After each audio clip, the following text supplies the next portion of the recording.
Dajjal udah hadir. Mana bukti Dajjal udah hadir? Kurma bisan tidak lagi berbuah. Bila kurma bisan tidak berbuah, Dajjal dah nak datang. Kurma bisan sekarang sudah berkurang, tak berbuah. Lalu kemudian apa lagi? Ain Zuhar, mata air dari Ain Zuhar sudah kering. Sudah kering.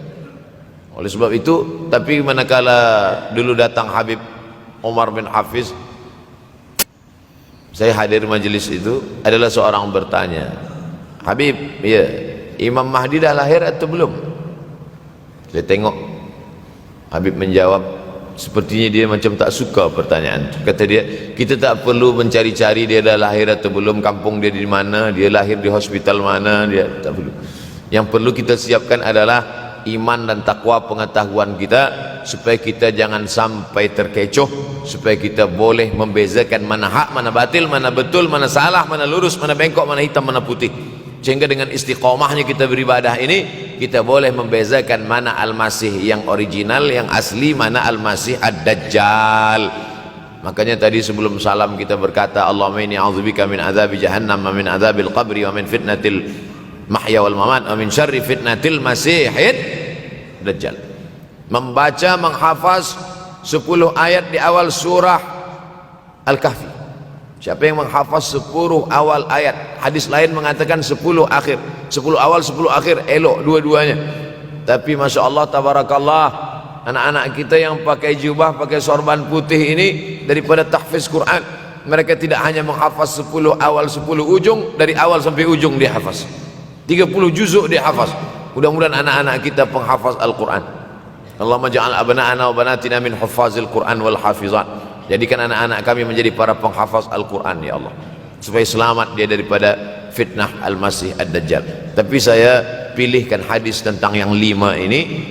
Dengan 5 ini kalau kita amalkan, insya Allah Allah akan selamatkan kita dari fitnah akhir zaman ini. Yang pertama, manfaatkan waktu, kerana waktu di akhir zaman ini yataqarabuz zaman, kerana waktu semakin dekat tak terasa, hilang, berlalu. Maka isilah waktu ini dengan ibadah. Jangan sampai ada waktu yang kosong. Duduk sejenak kosong, berselawat, Allahumma salli ala sayyidina Muhammad wa ala ali sayyidina Muhammad, Allahumma salli ala sayyidina Muhammad wa ala ali sayyidina Muhammad. Sempat-sempatkan ambil wudhu, solat duha walau 2 rakaat. Sempat-sempatkan sebelum tidur malam solat witir 3 rakaat, supaya tidur kita sentiasa dalam wudhu dan kita sempat solat witir. Andai mati kita malam itu, insyaallah mati dalam keadaan husnul khatimah. Usolli sunnatal witri 3 rakaatin lillahi ta'ala. Nanti malam jaga tidak witir lagi, hanya tahajud saja. Sempat-sempatkan solat tahajud. Elok amat sangat baik solat wudhu 2 rakaat. Usolli sunnatal wudhu rakaatain lillahi ta'ala. Selepas solat wudhu, solat sunat taubat. Usolli sunnatat taubat rakaatain lillahi ta'ala. Selepas solat sunat taubat, solat sunat hajat. Usolli sunnatal hajat. Selepas itu barulah solat sunat tahajud 8 rakaat. Nak tambah lagi 10, 12, 14, elok, tak salah, karena dia tiada batasan.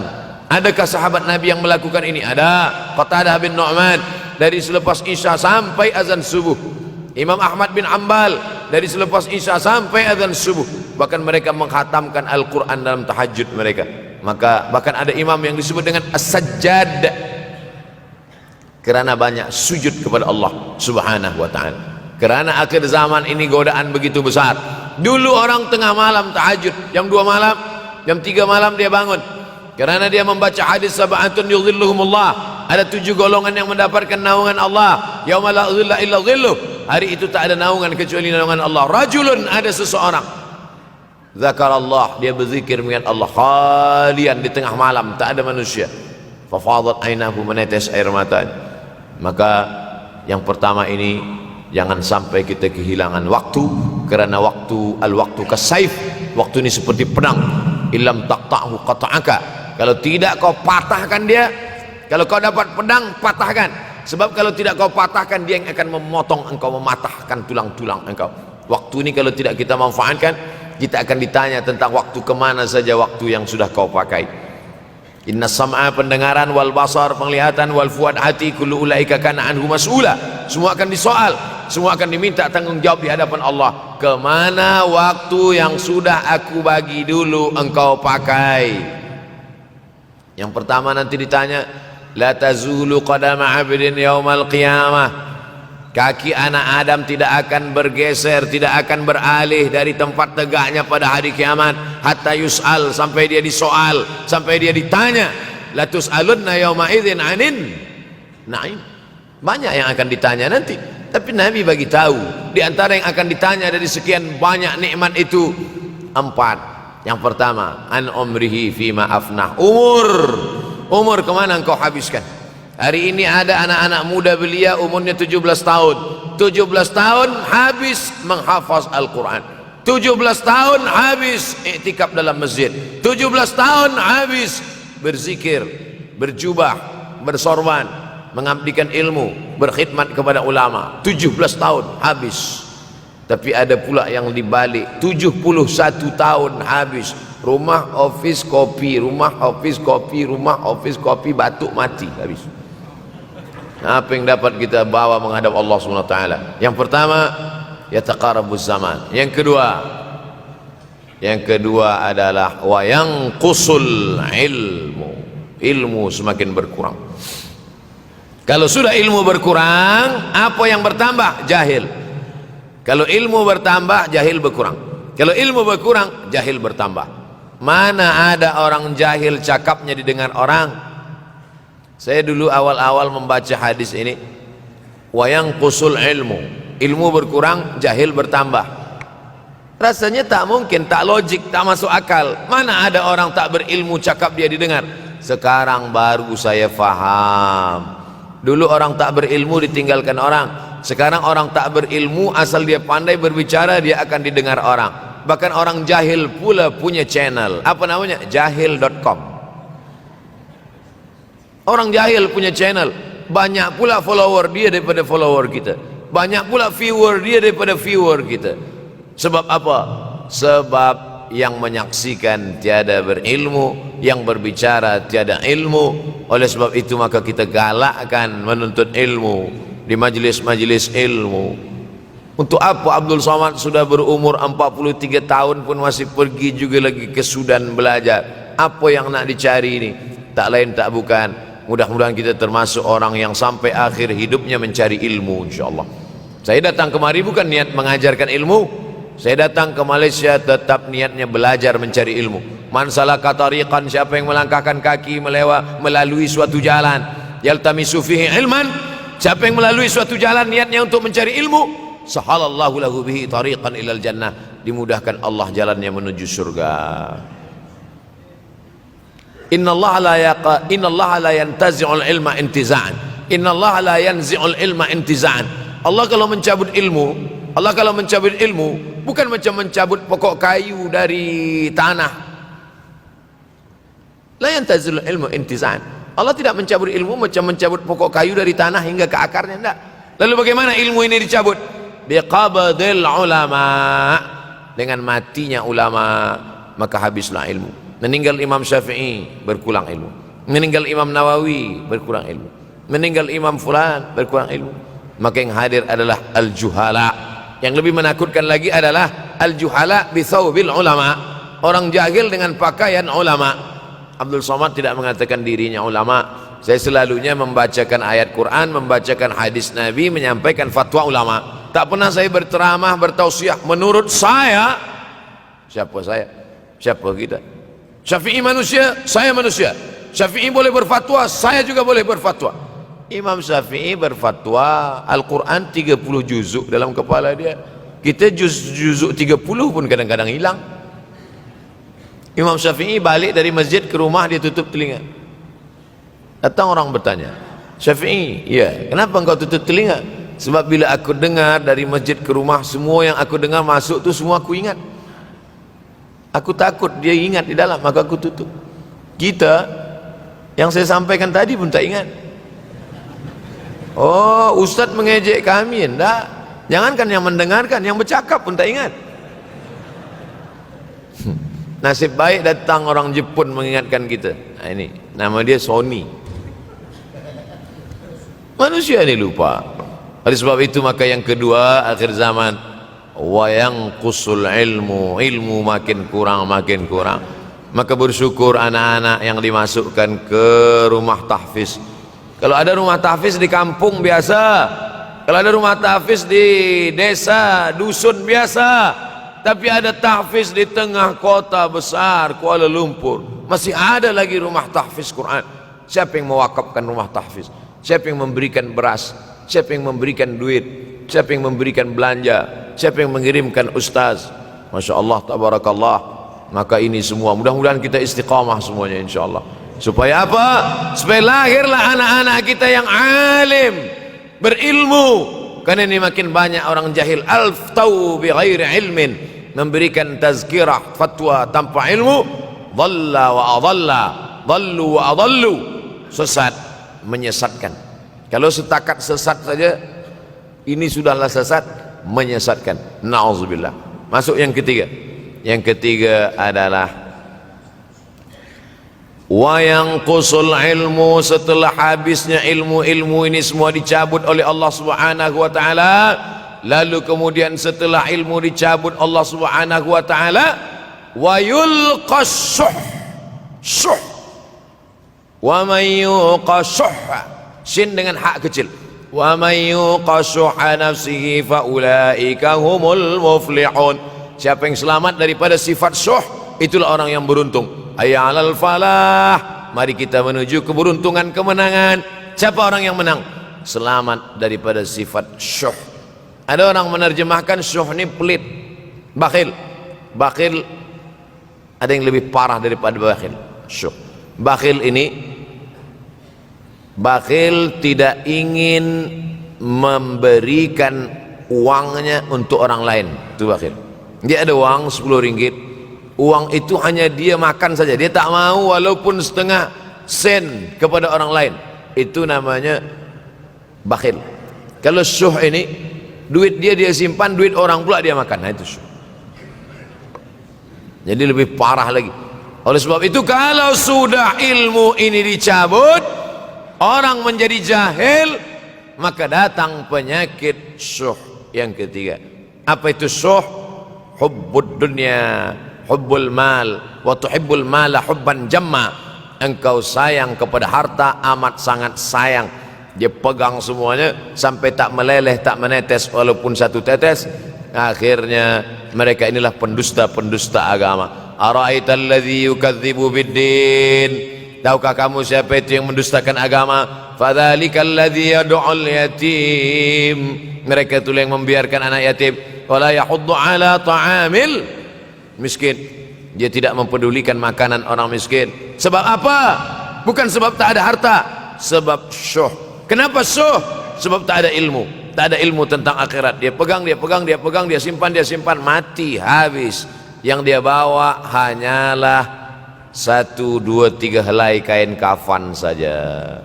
Itulah mengapa Sultan Turki, Sultan Muhammad Al-Fatih, Sultan Abdul Hamid, coba tengok gambar Sultan Muhammad Al-Fatih, Sultan Abdul Hamid Turki dulu. Sorban dia besar-besar. Saya dulu terkejut, lama saya tengok, kenapa sorban orang Turki ini besar-besar. Lama-lama saya baca, rupanya sorban orang Turki itu kain kafan.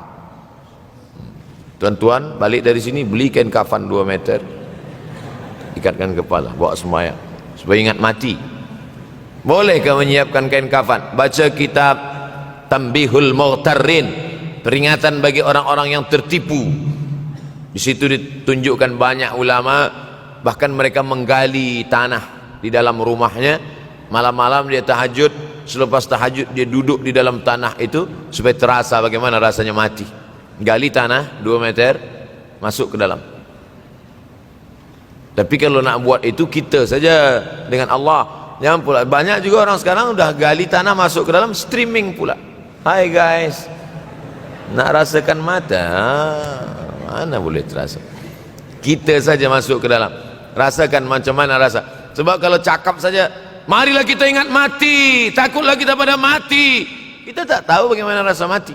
Kalau nak merasakan bagaimana rasa mati, nanti kalau ada orang mati meninggal dunia, masuk kita ke dalam, kita sambut jenazah, kita letakkan, kita duduk, rasakan.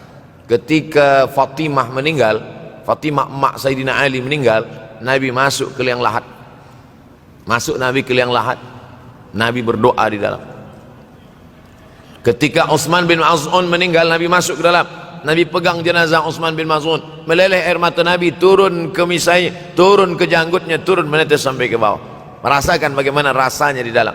Dulu saya pernah berjumpa dengan seorang pemuda, telinga dia pakai anting subang.